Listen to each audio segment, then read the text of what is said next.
Барыңыздарга салам, менин YouTube каналыма кош келдиңиздер. Азыр хит болуп жаткан салаттын рецепти менен бөлүшөм. Ооз ачканга конокторуңуз чакырып коюп, бирок эмне салат жасайм деп ойлонуп отурсаңыз, ушул салатты жасап берип конокторуңузду бир таң калтырып алыңыз. Эң негизгиси организмге аябай пайдалуу. Биринчи эле кызылчаны жакшылап сууга бышырып алабыз дагы. Видеодогудай кылып, өтө жука эмес, өтө калың эмес кылып, тоголок кылып кезип аласыздар. Андан кийин үстүнө творожный сырды жагып чыгабыз. Анан бир-бирөөнө чогутабыз. 4 катар, 5 катар кылсаңыз болот. Мен 4 катар кылдым.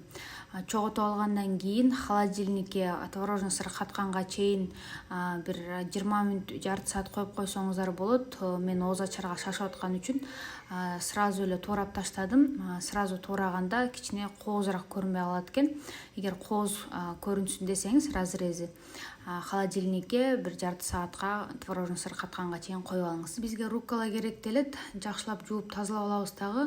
Лимондун согун сыгып, үстүнө оливковое маслоны куйсаңыздар болот. Менде ал жок болгондуктан обычный эле суюк майды кошуп койдум. Экөөнү жакшылап аралаштырып, эми чогутуп баштайбыз.